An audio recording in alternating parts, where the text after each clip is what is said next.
All right, so I remind you where we stopped last week. So we started to construct the heat kernel in the Riemannian manifold. So that's the topic of our lecture.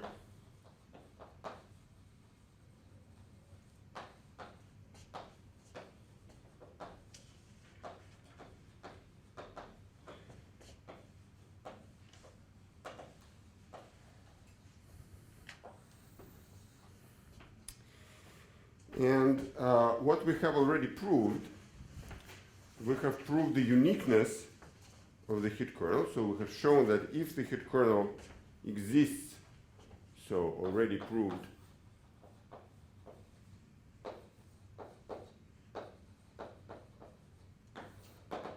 if exists,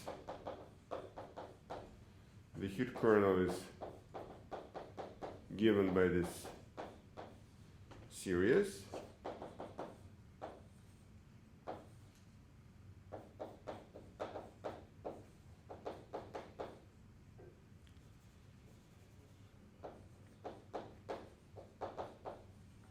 Where UJs are an orthonormal basis of eigenfunctions. And the series converges pointwise, so that's what we showed last week. And we started discussing the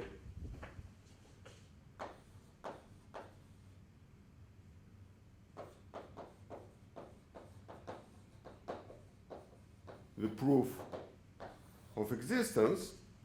And let me very quickly remind you the main steps. So first of all, we have said that in the Euclidean case,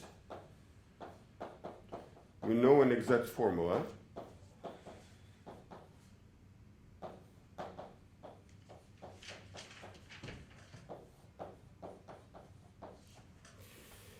and using the fact that on a manifold any metric is locally Euclidean, and the fact that the heat kernel decays very fast for positive time and positive r, we can try to use the following approach. So we construct an approximation of the heat kernel for small times, because actually small times is sort of our biggest concern because of this term that blows up here on the diagonal. So this construction is called the parametrics. And then we extend this thing to the whole manifold. And so the parametrics construction we have discussed last time.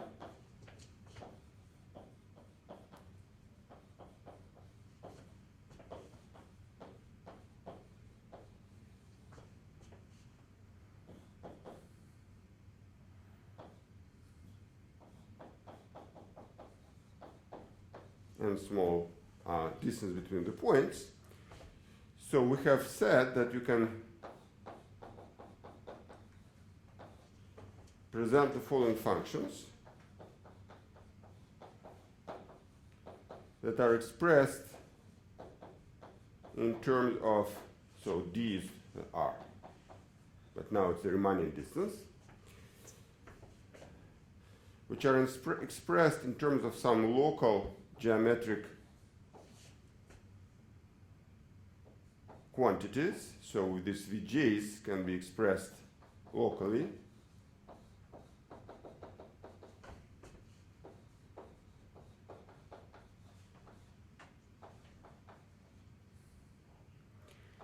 And so you do it for any k greater or equal than 0.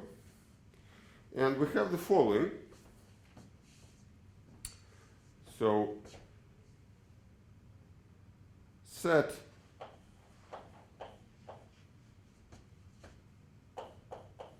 hk equal to eta sk, where eta is a cutoff function, smooth cutoff function near the diagonal.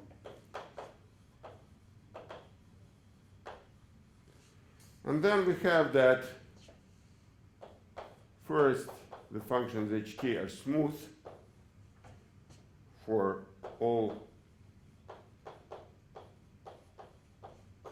points on the manifold and for positive times. So for positive times, everything is very nice. Second, we have that the limit as t goes to 0 in the weak sense of these functions is the delta function, which essentially follows from the same statement in the Euclidean case.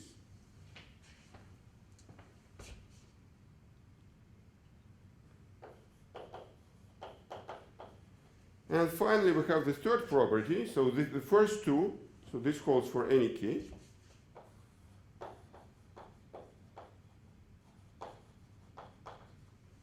And the third property requires some extra conditions. So for k greater than half of the dimension, we have that if we apply the heat operator, so Ly is the heat operator in the y variable,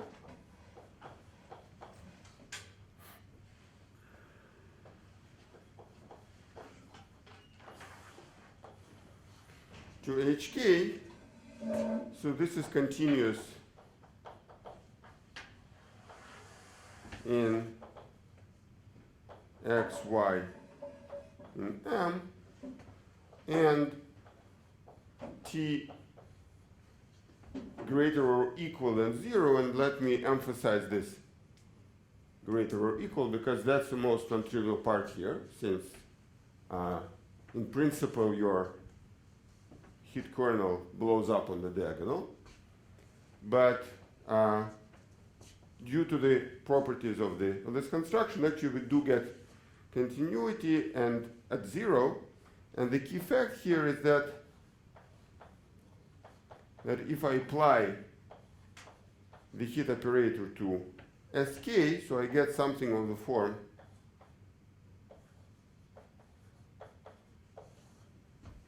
and so when k is greater than d over 2, it goes to 0 as t goes to 0. So that is sort of the meaning of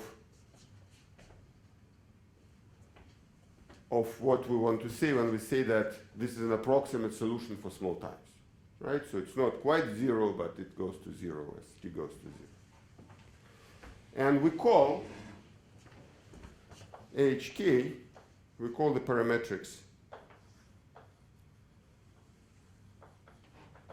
for the heat kernel, for the heat equation. And we can actually show something more. So here we just said that this is continuous for k greater than d over 2. Actually, we can show that in addition, so if k is greater than d over 2 plus L for some L, then H is in CL of R non-negative times M.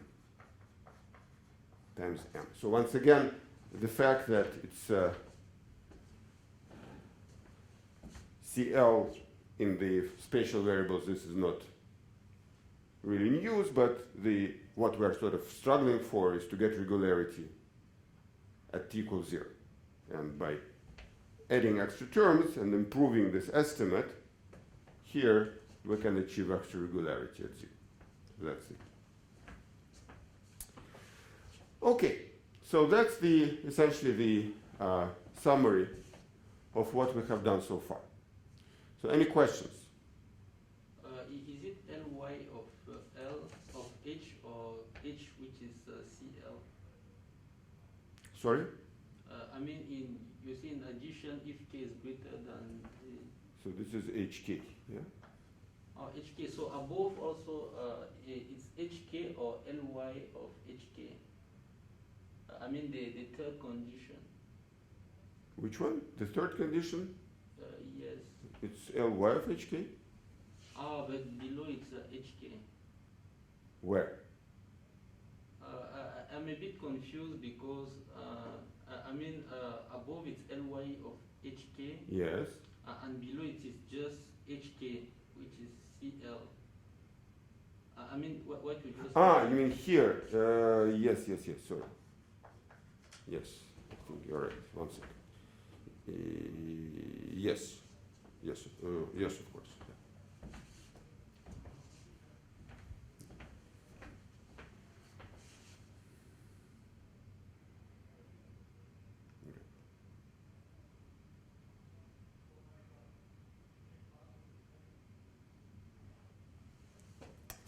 Okay.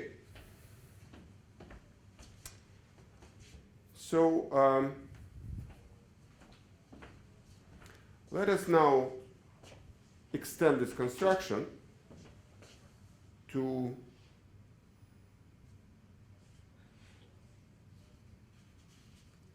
the whole manifold.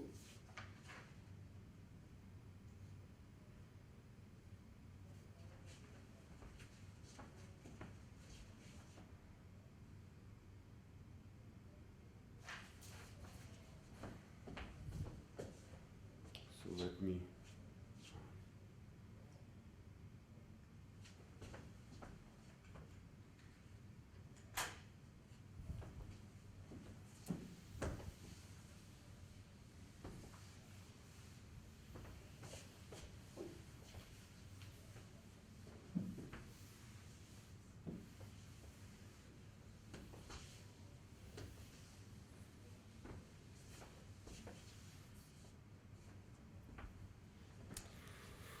So let us now construct a global solution.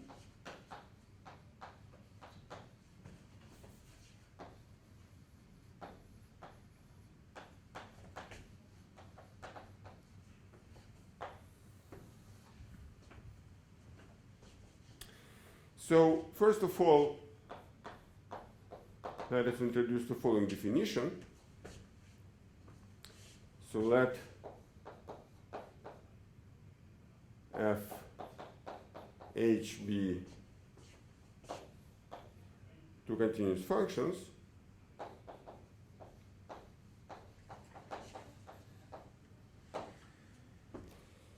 then so functions of t, x, and y, so they are all functions of 3 variables. Then if I take f star h, so the convolution of those functions, we define it as follows. So this is the integral from 0 to t, integral over m, f of x, s x z, h of t minus s z y dz ds.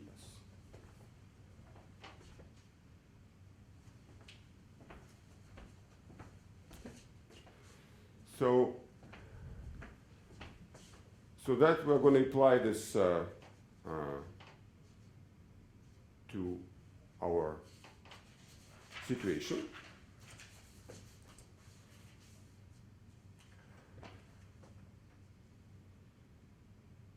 And we have the following exercise.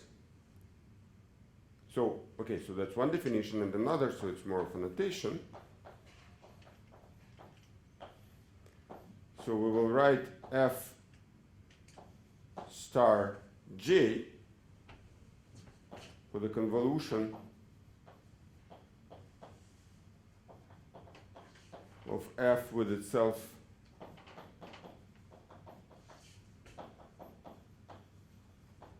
j times. So repeated convolution. And then we have the following exercise. So I'm not going to, as I said in this proof, to present all the technical details, but just more of an idea. So let f be a continuous function.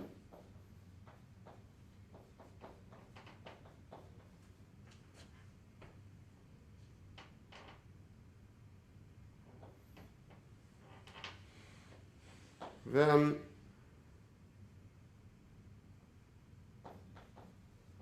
for any k greater than d over 2 plus 2, we have the following. Ly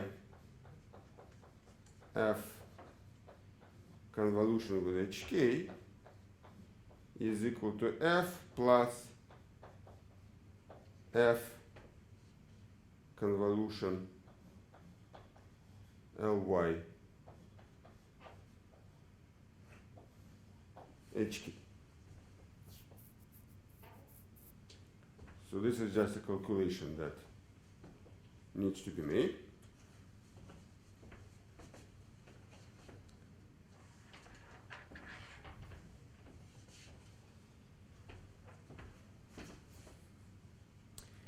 And using this formula,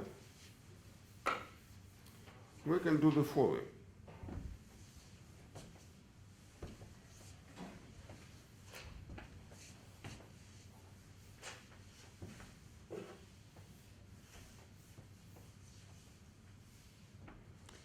So we fix some k greater than d over 2 plus 2 and set h equal to hk and f equal to fk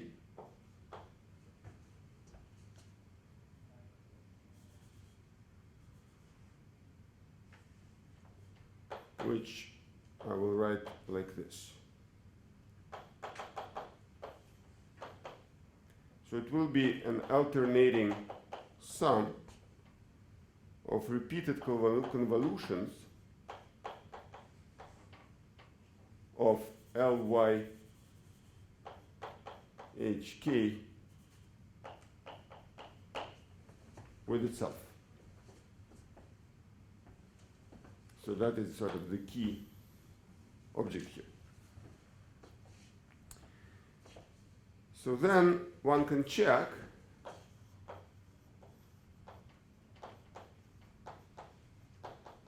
that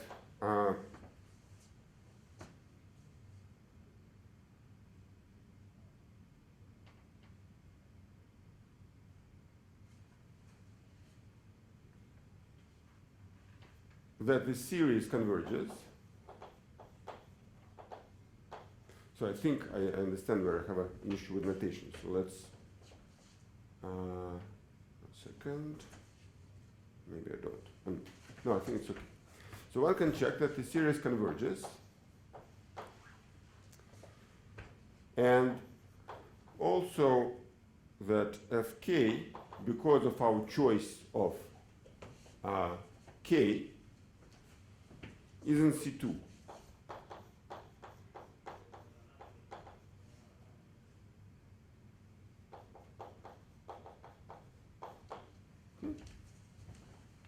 Due to the remark that we have made before. So clearly convolutions can only improve regularity, so this is correct. And then we set pk of txy to be hk minus fk convolution with hk.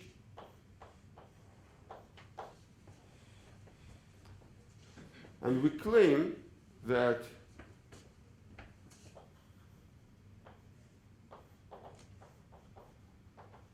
this is a fundamental solution. This is the heat kernel.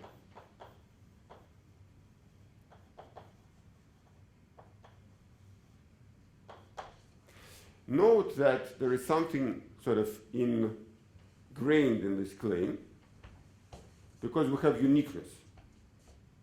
So in particular, the claim is, like if this claim is correct, then this expression in fact does not depend on k. Which is kind of surprising, but it is correct.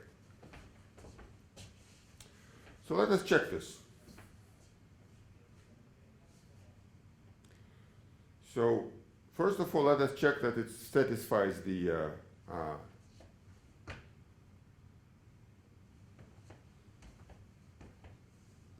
heat equation. So let us check that pK satisfies the heat equation.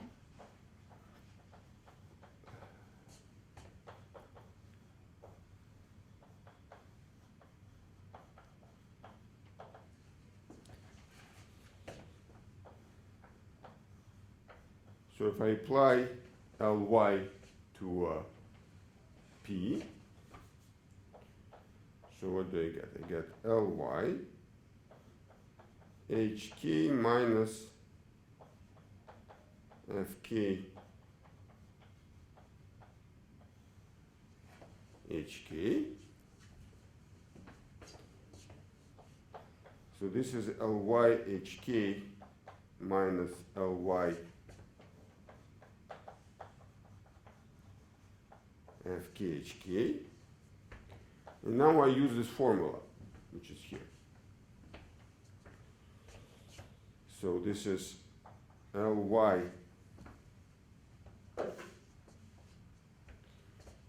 HK minus FK minus FK convolution with LYHK. Okay? So let me continue this here.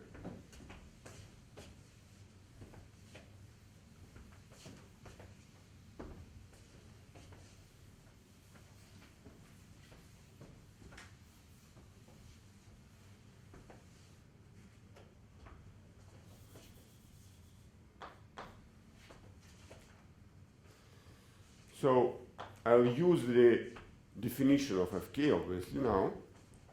So this is LYHK minus, and then I write it like this.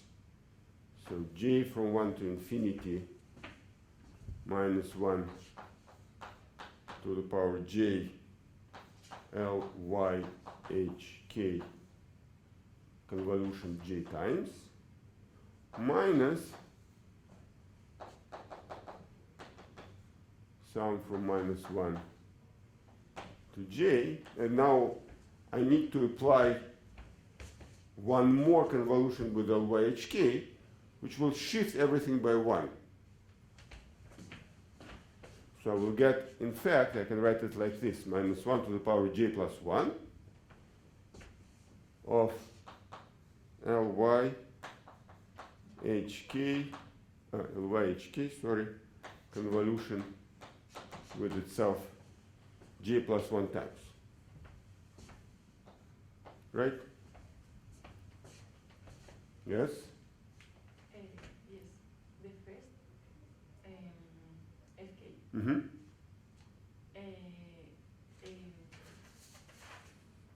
Minus 1 is to the exponent. 1 sec. Yeah, so the first is correct. Yes, this is correct. Yes, but why have we changed J to J plus 1 to J?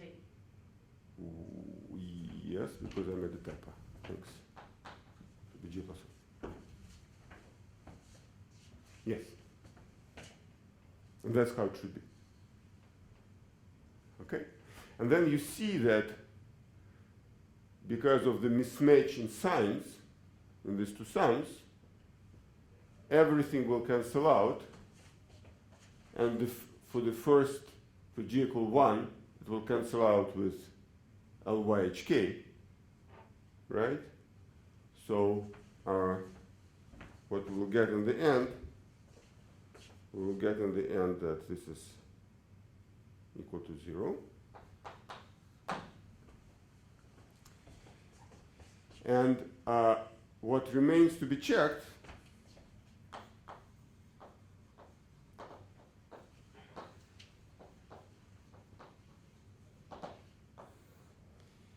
is that pk of txy goes to the delta function. And that follows from the following. So we know that hk of txa goes to the delta function. So this is something which is not difficult to check. This is just part of the definition of the parametrics, so we know this. And also, one can also show that fk is, in fact, of this order near t equals 0. So this is a calculation that needs to be made. So this is not quite obvious. But now, if you have this, then it will follow from this. So can be checked. Once again, this is some calculation to be done here, that fk hk converges to 0 weakly as t goes to 0. And therefore, because of these two properties, we get that this converges to delta function. Okay? And that essentially completes the proof, because now we have checked that this is a hit kernel. We know that a hit kernel is unique, and therefore it's given by the expression that we have already found. And it doesn't depend on k. So the fact that it doesn't depend on k is kind of hidden in this alternation somehow. So this is the argument. So once again, let me repeat the main steps. So one step is the construction of the parametrics, which is a purely geometric step. And this geometric quantities Vj's will play a role in the sequel. So this takes care of the case when t is small and the distance is small. And then there is this argument with convolutions, which is purely analytic, which allows sort of to propagate these parametrics to the manifold and involves some bounds that I have stated but haven't proved. So that gives us the existence of the hit kernel, and now we can make use of it. And there are, of course, many applications of the hit kernel, so there is one that I would like to emphasize particularly, because this is something that we are really interested in spectral geometry. So hit kernel is a very important source of geometric invariance. So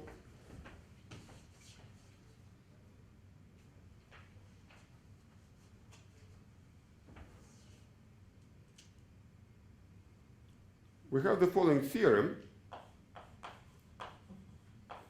that is called the Meenakshi-Sundaram Pleyel asymptotic expansion.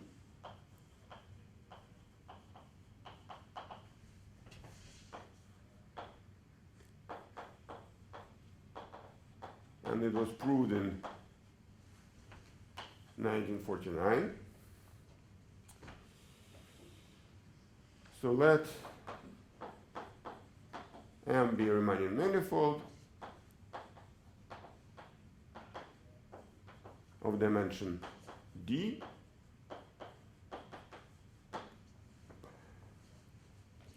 Then we have the following asymptotics of the hit kernel on the diagonal. So then, as t goes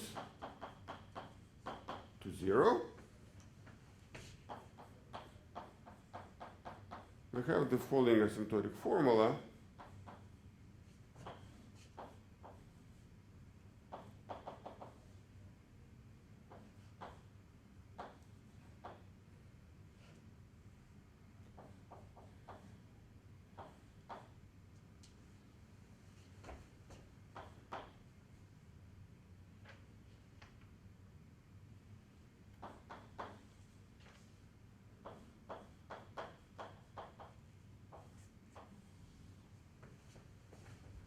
for all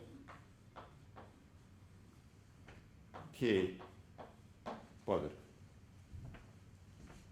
So in other words, you can think about it as just an infinite series, but the series is understood in the sense of asymptotics, but not in the sense of pointwise convergence. And the coefficients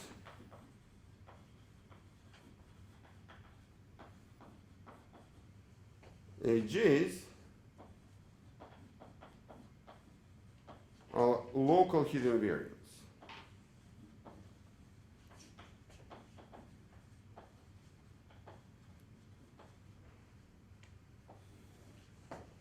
Of M, and they depend on the geometry of M near X. So, how do you prove this result?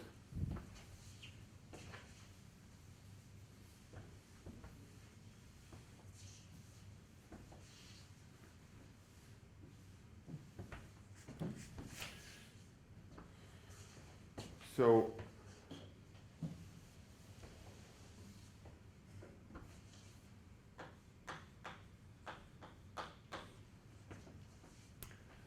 we have that the heat kernel is equal to HK minus FK convolution with the HK for any K greater than d over 2 plus 2. And on the diagonal, recall what was the definition of HK. So HK was SK, so that was the series that we have constructed using the functions Vj's, times a cutoff that was 1 on the diagonal and 0 outside. So on the diagonal, HK is SK. Right? And therefore,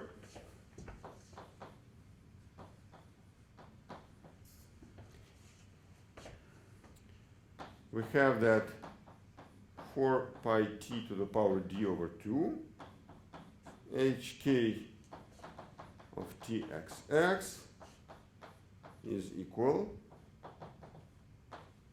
to summation Vj of xx t to the power j. So that was the definition of our sk. And now we set aj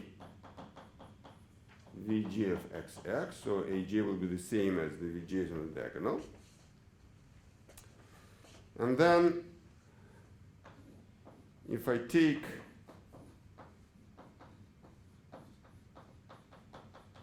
this quantity, so I take the heat kernel on the diagonal multiplied by this term, and I subtract the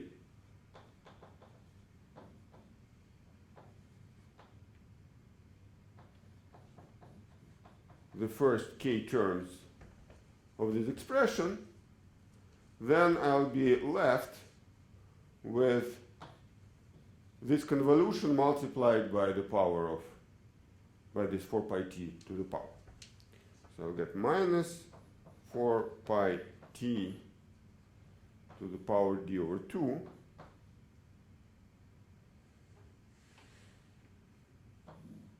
fk convolution with hk. Okay? And we want to show that this thing is of the right order. So we want to show that this is of order t to the power k plus 1. Okay? So how do we do that?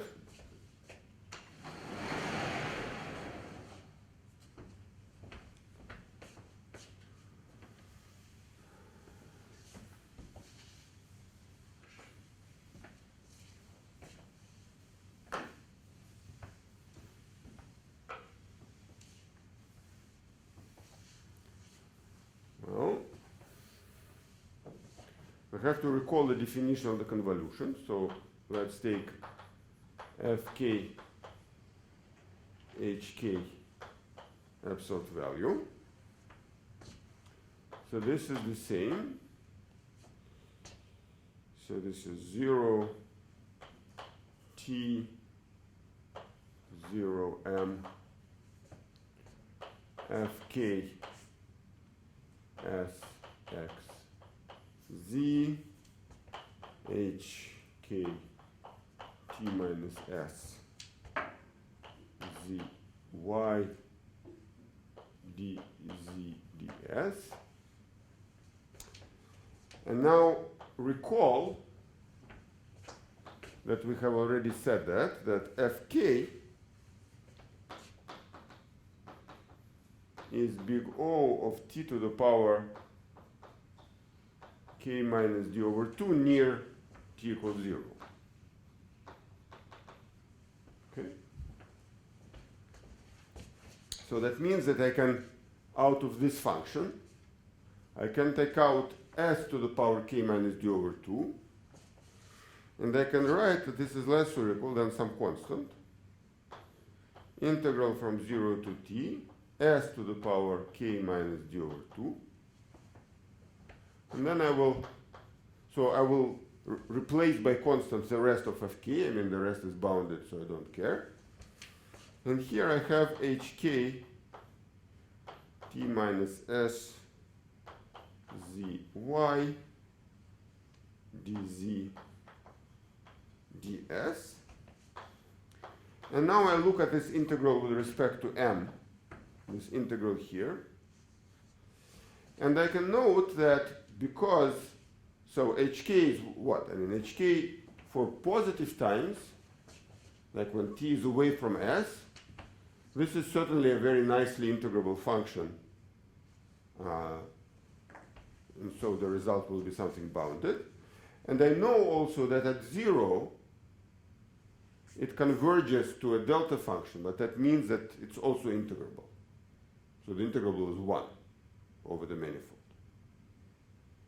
But that means that this whole integral is actually bounded.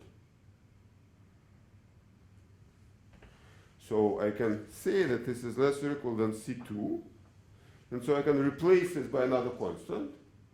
And what remains this integral of s k minus d over 2 from 0 to t. And that will give me clearly t to the power k minus d over 2 plus 1. So I will gain 1 power because of this integration. And that's precisely the power I need, right? Because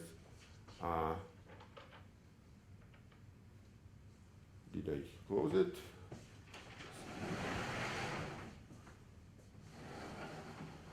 I wanted k plus 1 here, and I multiplied by d over 2. So this result will precisely, after multiplication by 4p t to the power d over 2, will give me the right estimate.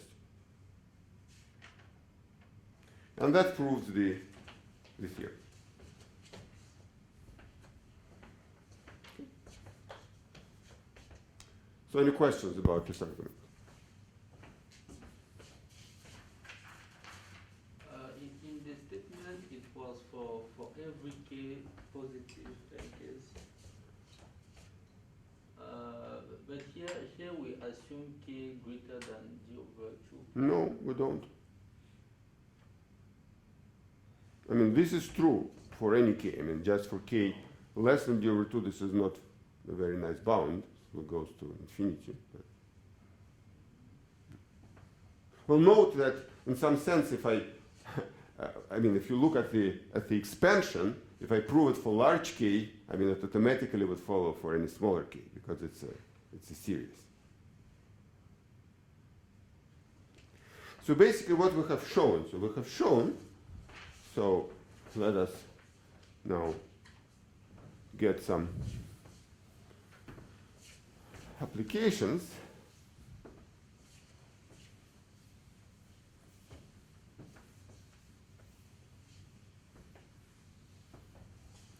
So we essentially prove the following result.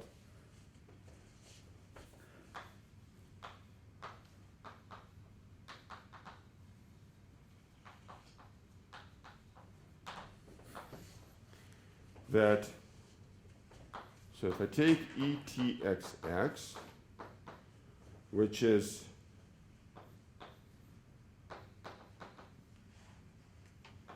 the sum E minus lambda J T Uj of x squared,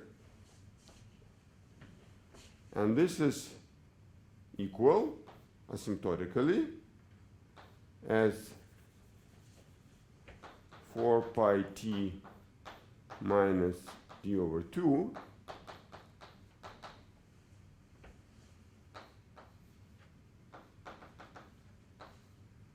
sum aj of x t to the power j. So we have proved this result, right? So here, once again, the series, the meaning of this series is precisely the formula that I have written, so that you can cut it off at any moment, and the rest will be the big O of the next power. Yeah, so be careful. So this is not, there is nothing about pointwise sort of convergence here. Indeed. And therefore, you can integrate, so this is a positive series, so you can integrate it term by term. And therefore, so integrating term by term,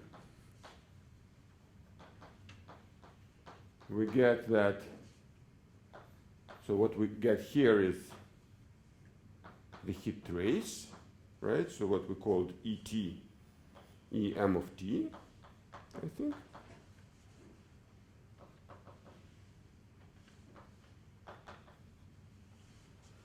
And this is equal to 4 pi t to the power minus d over 2 sum a j t j, where these coefficients aj's are now depending on the manifold, and they are the integrals of these local quantities aj of x. And these are called heat invariants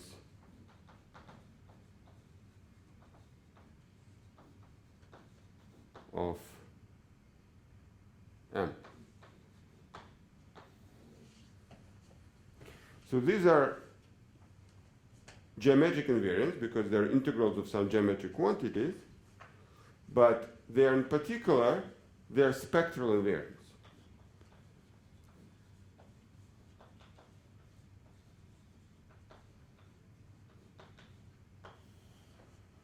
And that's why they're so important to us, because the quantity here is purely spectral, depends only on the spectrum of your manifold.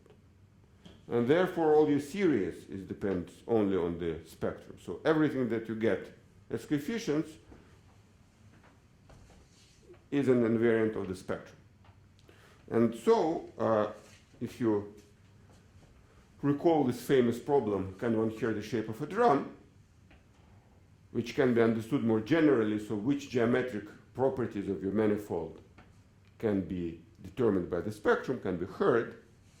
So all these geometric invariants aj can be heard.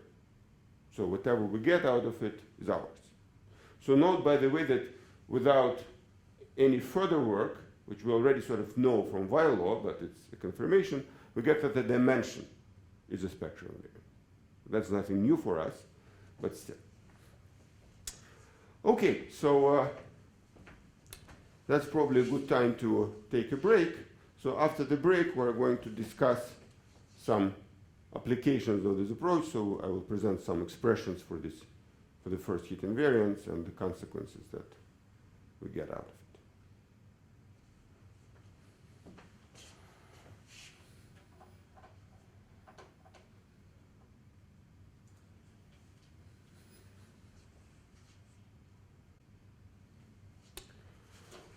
Okay, so what can we extract out of this result? Well, we can now try to calculate some of the heat invariance.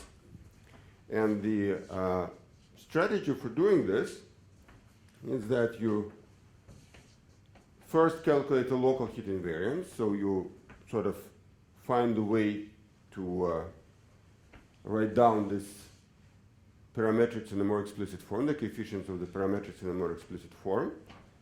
And then when you integrate them, you get the real global heat invariance. And the first few actually can be computed with some work, and they give very nice and explicit results. So I will focus on the first two. So A0 of x is just 1, and therefore A1 of m is simply the volume. And once again, we recover the result that we already know from while law, if you wish, because in fact, and that will be something that we will talk about in a minute, we have not yet formally proved while law for manifolds. And actually, we're going to deduce it from the heat asymptotics. So somehow, heat asymptotics is easier than the while law in some sense. So A1 is the volume. But now comes something that is actually you cannot get out of while. Because while law, I mean, you have the main term, if you have no boundary, and then you have the remainder, and that's it. But for the heat asymptotics, you have this infinite series of invariants that in principle contain a lot of information. And in particular, the first one, the local, gives us a multiple of the scalar curvature.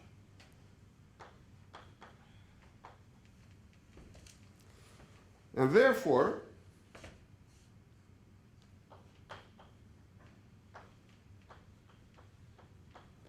if M is two-dimensional, we get the following important result. So what is the integral of the scalar curvature, morally, for surfaces? It's a multiple of what?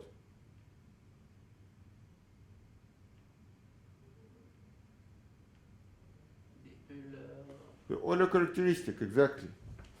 So we get that the Euler characteristic, which is this,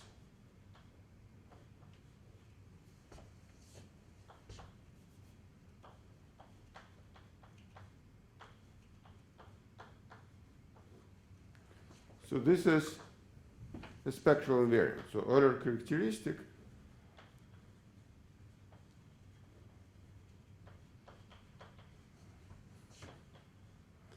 is a spectral invariant.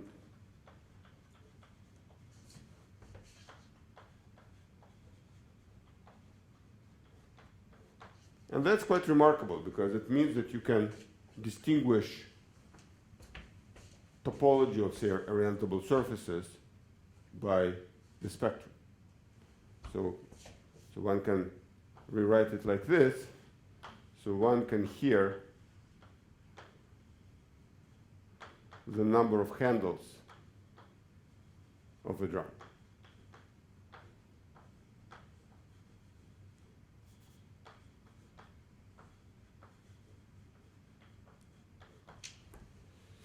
And this is something that really uses the heat asymptotics. So you can calculate further heat invariance. So there is actually, it's an active field of research. And in fact, my PhD thesis was precisely on that, on the calculation of heat invariance. And I will just summarize what is known. So the main difficulty here is that the expressions for the heat invariance, if you want to express them in terms of curvatures and derivatives of curvatures, the expressions become very complicated very quickly. So you can still write down A2 and A3. So A3 will be already something like a few lines of curvature terms, and make use of this. So later on, I'm going to present a very nice application of this calculation. Then A4 and A5 are also calculated, but these are already several pages of terms. And it's not clear really how you can apply it. And there is also, and that was sort of the result of my PhD thesis, so you can present all heat invariants in one line. So there is a formula expressing heat invariance in terms of powers of the Laplacian applied to a distance function.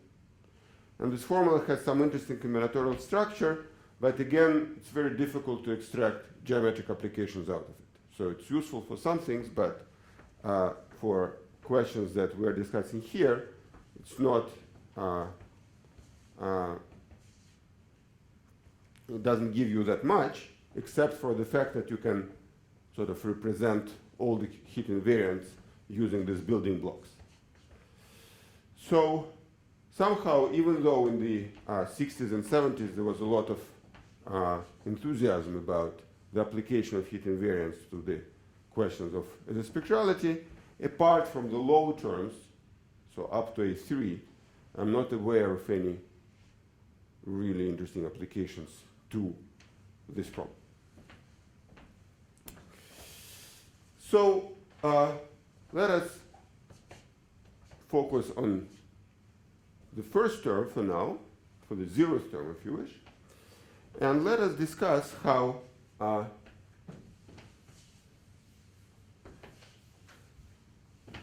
this result can help us prove the Weyl's law.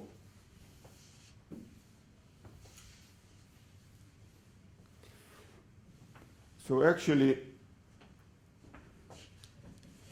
that will be our next topic. So Weyl's law on manifolds.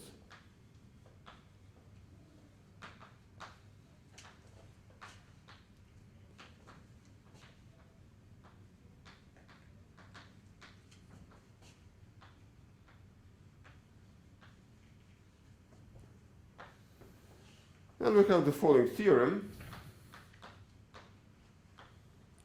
So let M be a compact Riemannian manifold without boundary.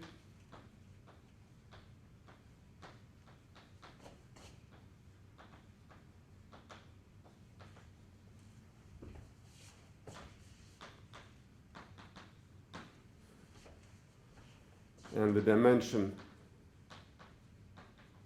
be equal to D, then you have the following result.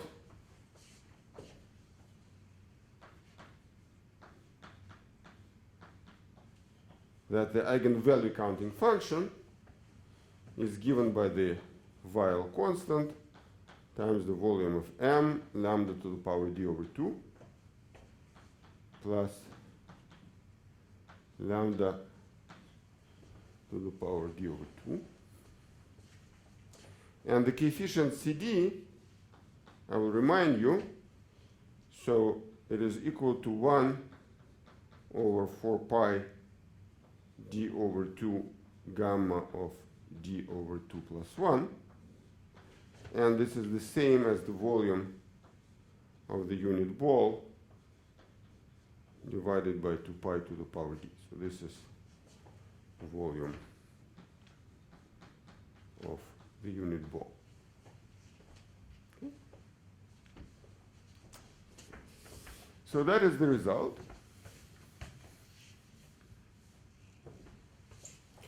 And it will be essentially an immediate corollary of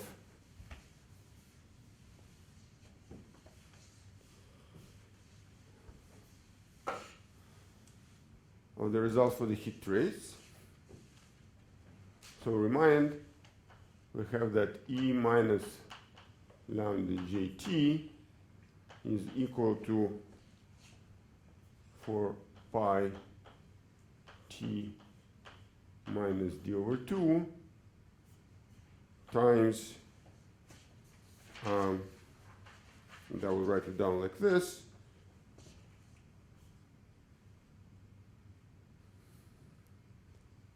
Volume of M plus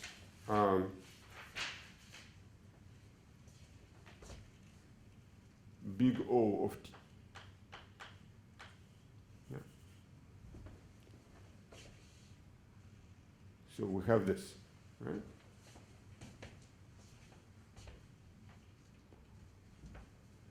Now, so that we already have. So the proof of Weyl's law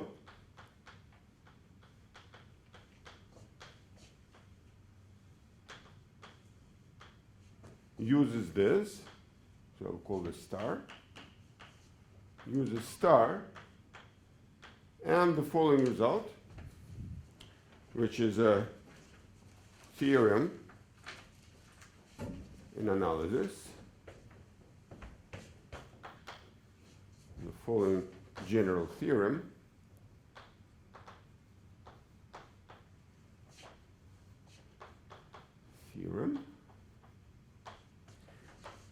So it has a lot of names. It's called Hardy-Littlewood Karamata Tauberian theorem.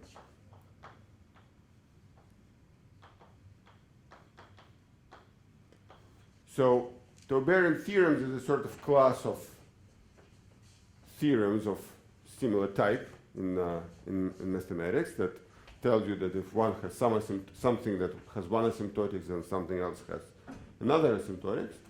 And this particular result is due to Hardy, Littlewood, and Karamata. So Hardy and Littlewood were English mathematicians who lived in the... So this was proved, I believe, in the beginning of the 20th century. And Karamata is a Serbian mathematician. So the result is as follows. So let n of lambda be a monotone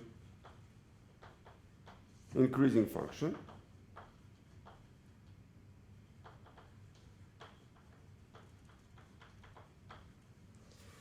such that the following holds. So we take what is called the Laplace transform of the measure defined by n of lambda. And we suppose that this Laplace transform has the following asymptotics. So it has the asymptotics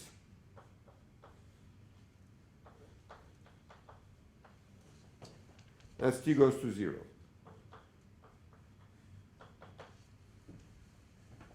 Then we can deduce that, in fact, the function n of lambda has the asymptotics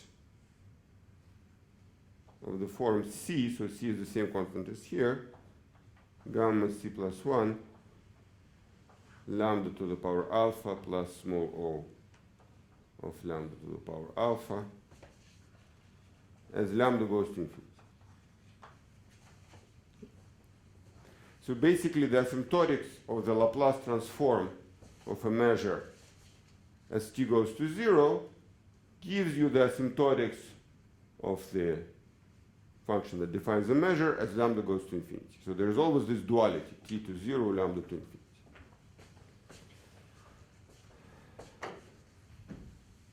And using this result, you get the following very simple argument. So now let's do proof of Weyl's law.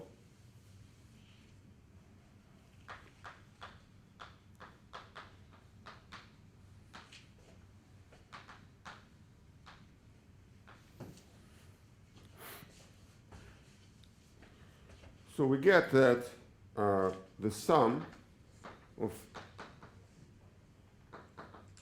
the I to the power minus lambda jt from 0 to infinity. So this is clearly the same thing, just by the definition of the counting function, as the integral from 0 to infinity e minus lambda t d n of lambda, right? Because what is the measure defined by the counting function? So it will have some weighted delta functions at eigenvalues, so when you integrate, you'll get the sum.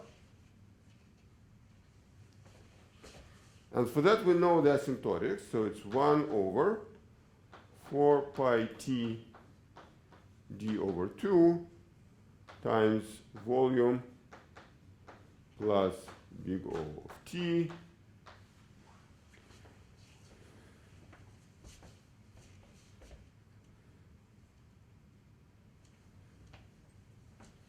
and now we take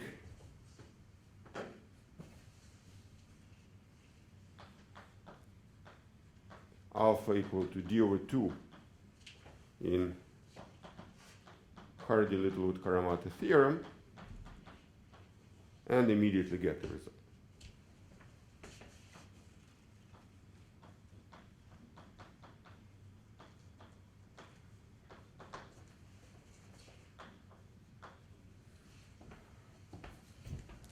So any questions about this argument?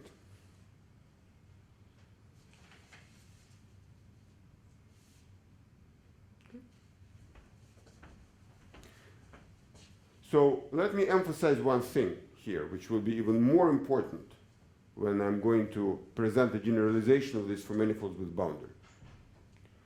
So this trick that we have presented here works only for the main term of the asymptotics. So the fact that n of lambda has more terms, that the heat trace has more terms, does not imply that n of lambda has more terms. So this is simply false in the case we're considering. But there is something that you can still deduce out of this. Namely, that if you can show that n of lambda has some further terms, like the second term in the asymptotics for manifolds with boundary that we have discussed before, then the result should be consistent with the second term you get here. So you can express the coefficients of, like if n of lambda has further asymptotics, the coefficients obviously have to be in agreement, like here, using this Laplace transform. So existence of the asymptotics cannot be shown, but the coefficients, if we know they exist, can be calculated. So this result admits an extension, and actually this whole theory that I have been talking about admits an extension to manifolds with boundary. So it is more complicated, and I'm not going to present any proofs, but it is well understood.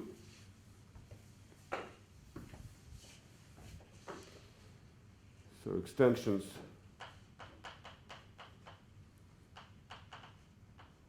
to manifolds with boundary. So if you would like to learn more about it, I mean, there is a big book by Peter Gilkey about heat asymptotics in various contexts. Actually, 2 books, I think, if not more. With boundary.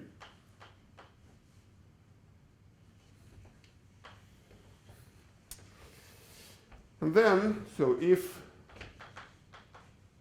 boundary is non-empty, and say we impose some boundary condition, say Dirichlet or Neumann or even Robin, then the situation is slightly different.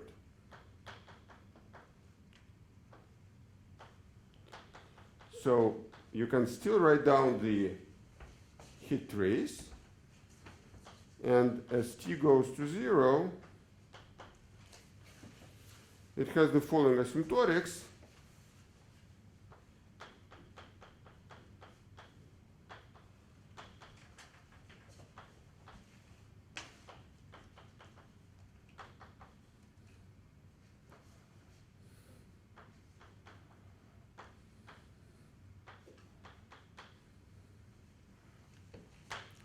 So note this k over 2 thing. So basically, you have added twice more terms, right? So before these were integer terms, now you have also half integer terms. And twice more powers of t.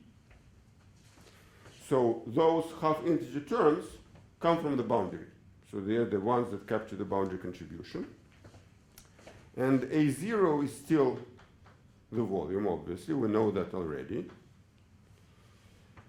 And A1 half, which is the first and the new term for us, is equal to plus or minus square root of pi over t over 2 volume of the boundary. And this is consistent with Weil conjecture. So if we could have proved Weil conjecture, then the second term would have depended on the volume of the boundary, and that's precisely what you get here. But the difference is that here you can actually prove that it exists. And in particular, that means that volume of the boundary is a spectral invariant.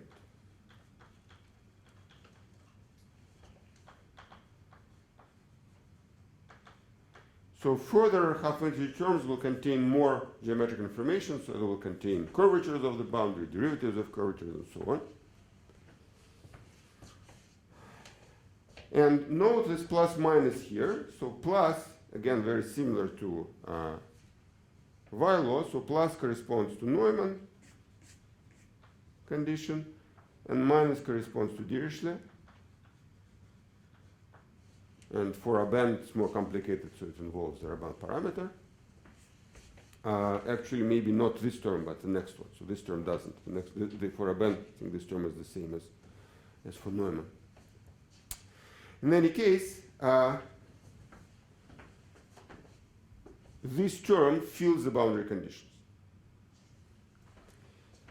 So one may ask why the main term doesn't fill the boundary conditions and the second term does. And the reason why the main term doesn't is, so there is in fact, a very nice paper of Mark Katz where he formulated the following principle, which he called principle of not filling the boundary. And the idea is that, which is particularly clear if you think about it as a model of diffusion process rather than the heat equation. So think of your manifold or domain as like that you have some substance in this domain that is undergoing some diffusion. And suppose you have some boundary conditions. So Dirichlet means absorbing boundary conditions, and Neumann means reflecting boundary conditions. But no matter what are the boundary conditions, if you're in the interior, and if time is very small, then particles don't really know what to expect at the boundary. So their behavior at small times, at t goes to 0, doesn't really care about the boundary. So it's too far. And therefore, the main term doesn't fill it. So you have to go further in the asymptotics in order to get the contribution of the boundary. And actually, this idea can be made rigorous. So somehow you can prove a one-term asymptotics for the heat kernel using this idea, say, for Dirichlet problem. And that's what Katz did. So let me write down this last formula for planar domains with some extra term. And that will be something which also has some nice applications. So heat trace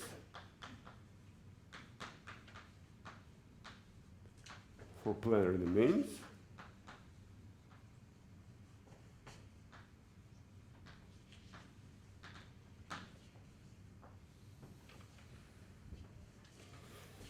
So let omega be a planar domain.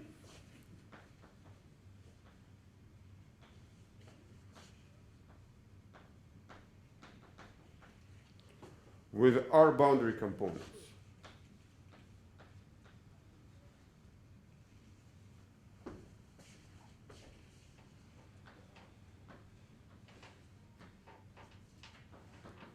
And assume that the omega is smooth.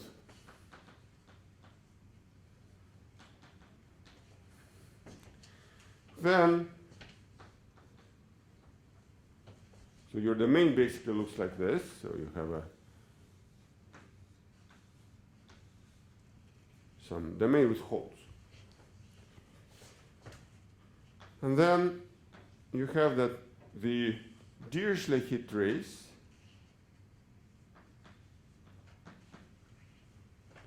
has the following asymptotics.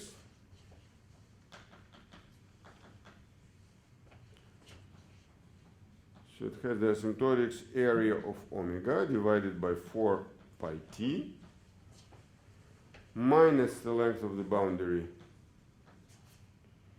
divided by 8 square root of pi t plus t2 minus r divided by 6 plus small o of 1. So note that the term that captures the number of the holes. So this is sort of the analog of the second heat invariant that we have calculated that is responsible for the topology, but this is just in the planar setting.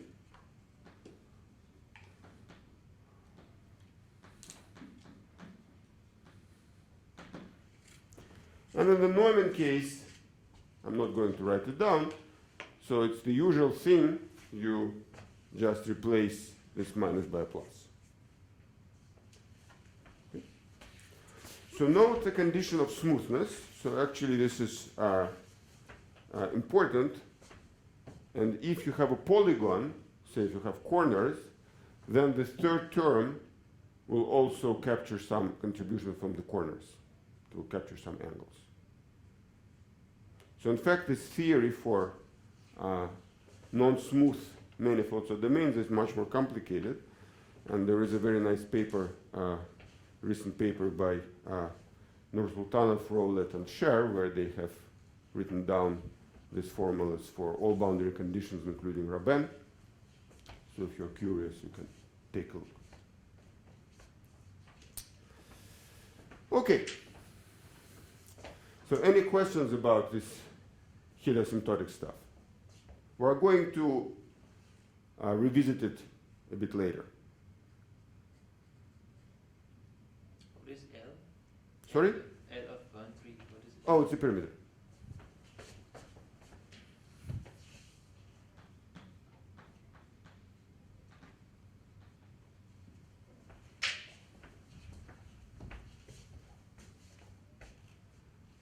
Other questions? Okay.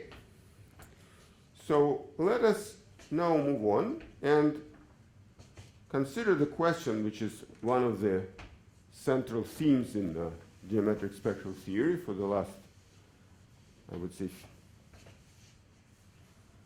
maybe 60, well, at least 50 years.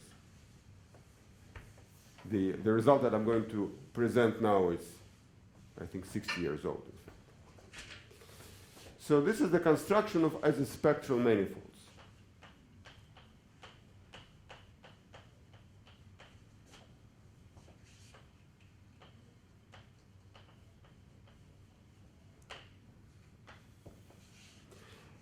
And this should be understood, so this question should be understood in the more general context of the so-called inverse problems, which actually have they appear in lots of different contexts and have lots of applications. So the most typical sort of application that you have encountered is tomography, right? So you send some waves and you get some information out of this experiment, and then you try to reconstruct what has been encountered by those waves by the spectral data that you get. So this is sort of a very nice model inverse problem.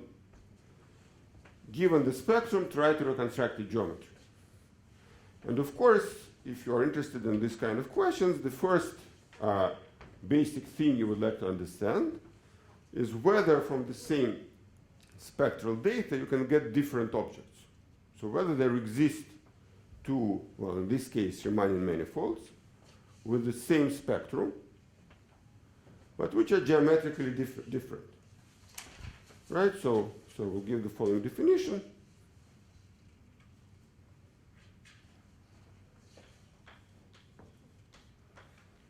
So we say that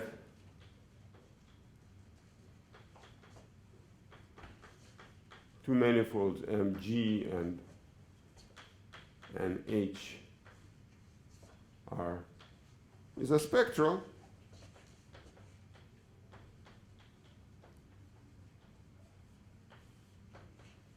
if their spectra is the same as multisets, which means that the eigenvalues coincide and their multiplicities coincide as well. Okay.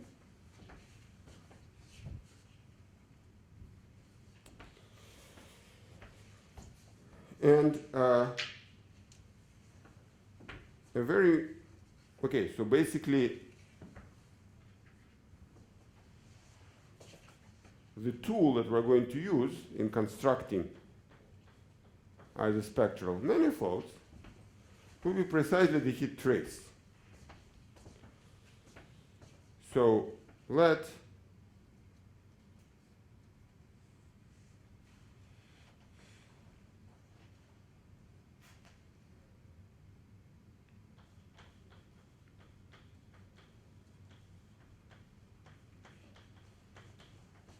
the two heat traces be the same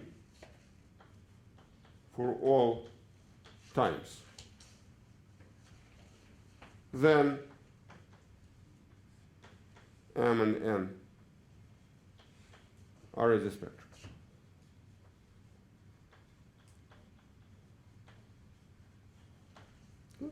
So if you have two manifolds such that the heat traces as functions of T coincide for all times, then all the eigenvalues coincide as well. And this is true for manifolds without boundary, for manifolds with boundary, provided you have imposed the same self-adjoint boundary condition. And this is actually very simple, right? Because, how would you prove it? You would send T to infinity. So the asymptotics will determine the first eigenvalue, so it has to coincide with the right multiplicity. And then you subtract the first term and you repeat. So this observation actually is used in two important constructions of isospectral manifolds that I'm going to present. So both, in my opinion, are extremely beautiful and are also manifesting some very nice connections between spectral geometry and other areas of math. So they all use some quite surprising results in other fields. And the first one is the so-called Milner's example.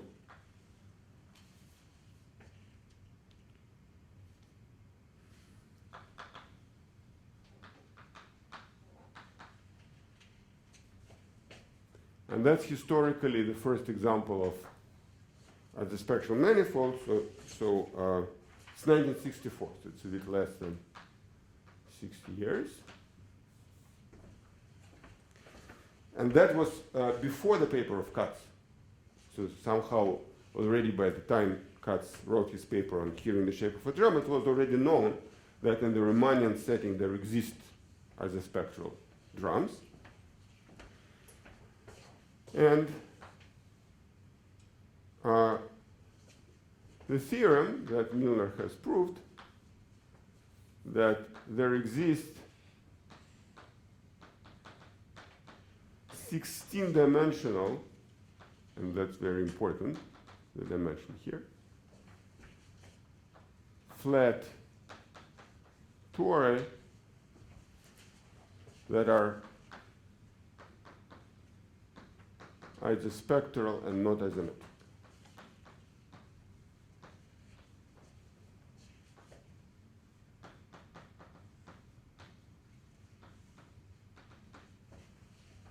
Okay.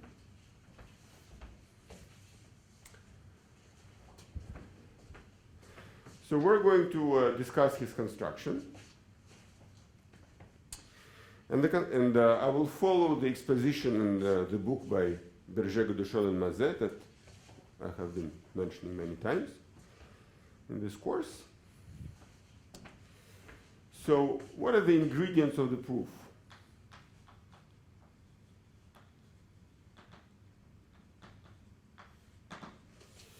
So the first main ingredient is what is called the Poisson summation formula.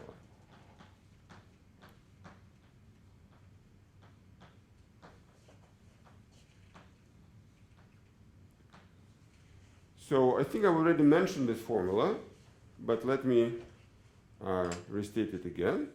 So let's just do it in one dimension. So suppose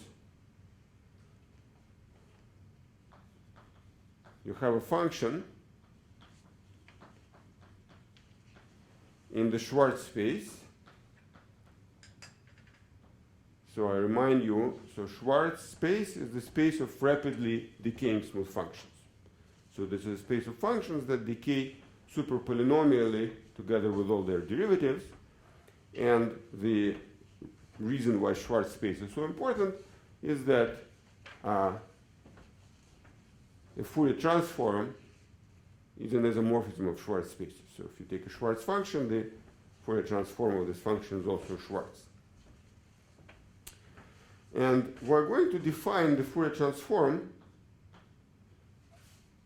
So let me write it down. It will be defined in a slightly different way that we did it before when we were talking about the Beeresen-Liao inequalities. So I'm going to omit the coefficient in the front, which I did before. And that's not really an issue. I mean, the only thing we need to be careful about now is that when we take the inverse, then we have to take into account this coefficient. So that will be the definition of the Fourier transform for the time being. And then the Poisson summation formula tells you the following.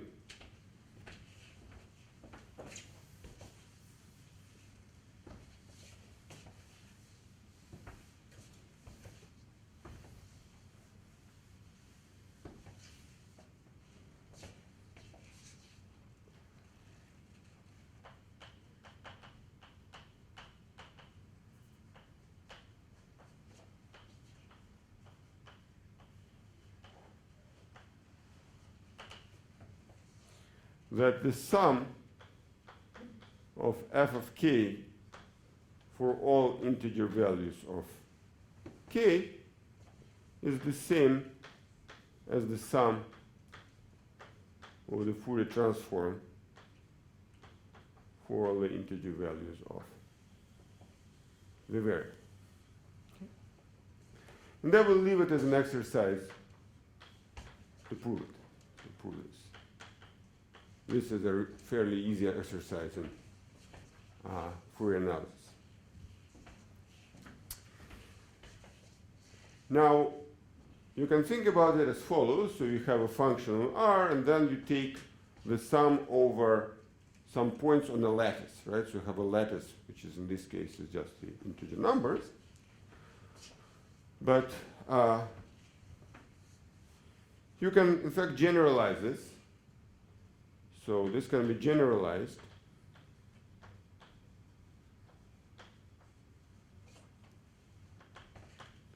for any lattice, that is, for any discrete subgroup.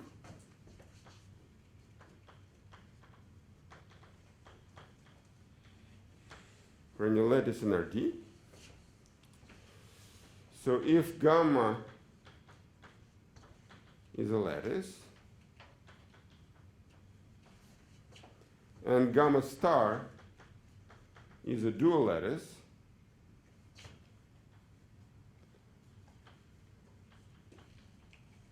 that is, so y belongs to gamma star, that means that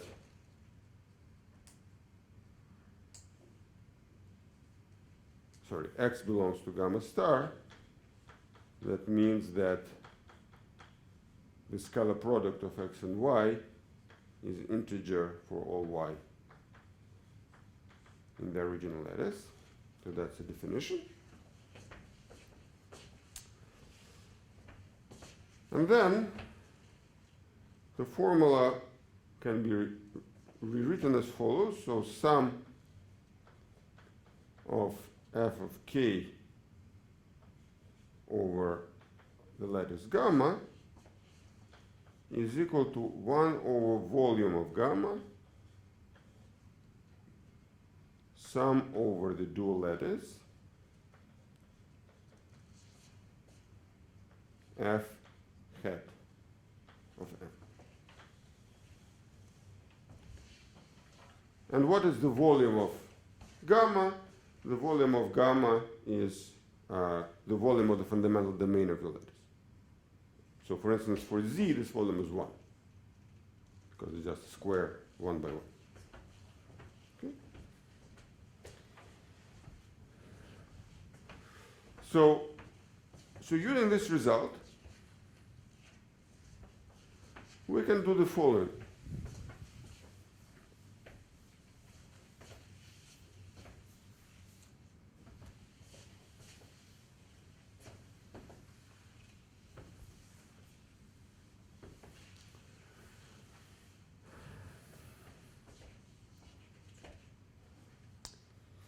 So let us take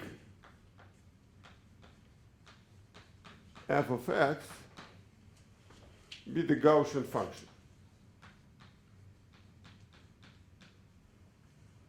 with some positive coefficient a. So this is clearly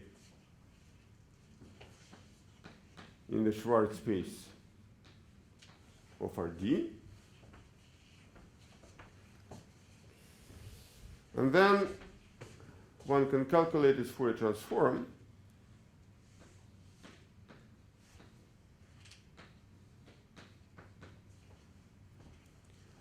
So this is pi over a to the power g over 2 e minus pi squared y squared divided by a.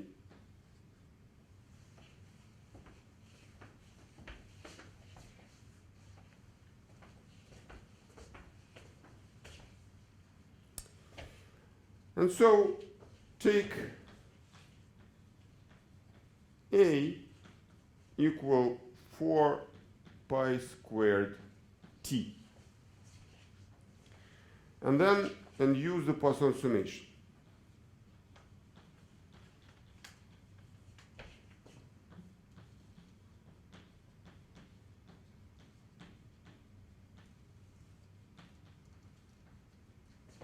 We'll apply Poisson summation using the following elementary fact, that if you take the dual lattice and take the dual of the dual lattice, this is the original lattice. Okay. And also, okay, so that's a nice maybe exercise that we're going to use. How do you think the volume of the dual lattice is related to the volume of the original lattice?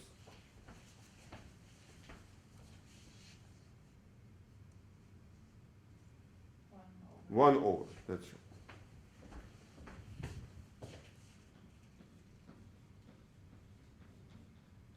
So we'll use these two simple facts. And then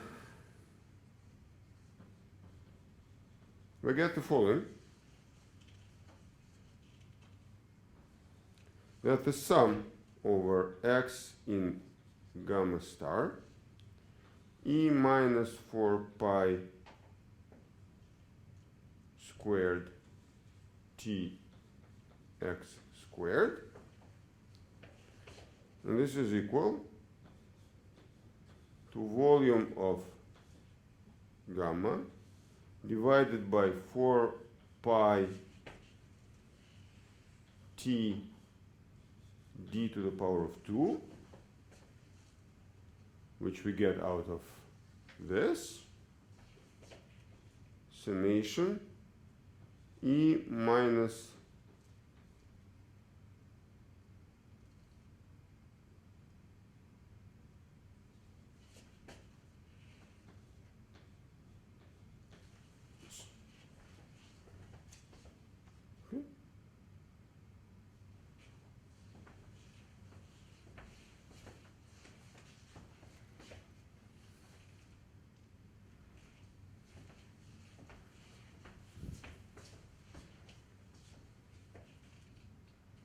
so we get this formula. Now let us look at the left-hand side. What does the left-hand side remind us?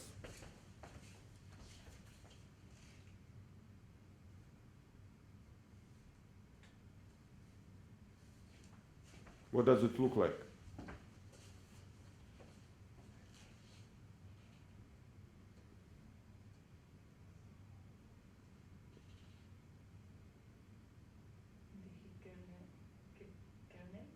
Looks like the heat trace, right? So it's not a kernel, it's already the trace. Of what? Of which object?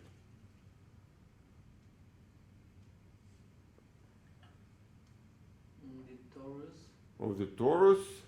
Which torus? of which is gamma. So this is heat trace of the torus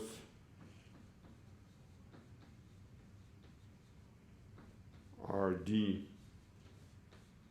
factored by gamma, right? So recall we already had this exercise that for the eigenvalues of a torus with the general lattice are given precisely by 4 pi squared x squared, where x runs over the dual lattice. Okay, so this is the heat trace of this torus. And how can you interpret this thing? So how can you interpret the absolute value of y here? So here y's run over gamma. And how can you interpret them? There is actually a nice interpretation, and very important.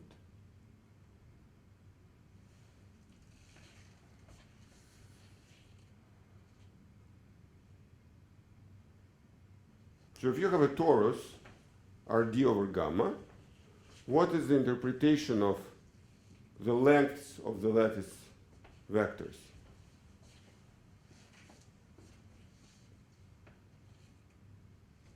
The length of the geodesics. Exactly. So these are the lengths of the closed geodesics on your torus, right? So this lengths of closed geodesics.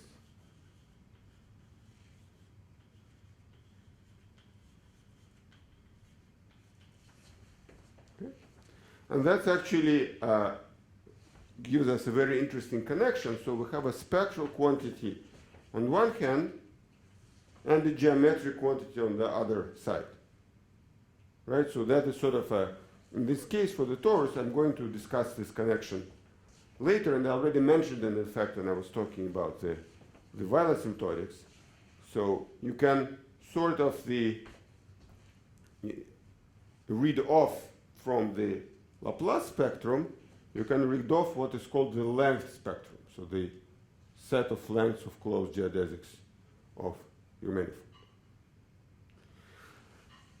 And in fact, this Poisson summation, it has some further far-reaching generalizations, which I'm going to mention a little bit on Thursday. But for now, let me stop here. So we're going to continue discussing this Milner's proof on Thursday using this important relation. So any questions?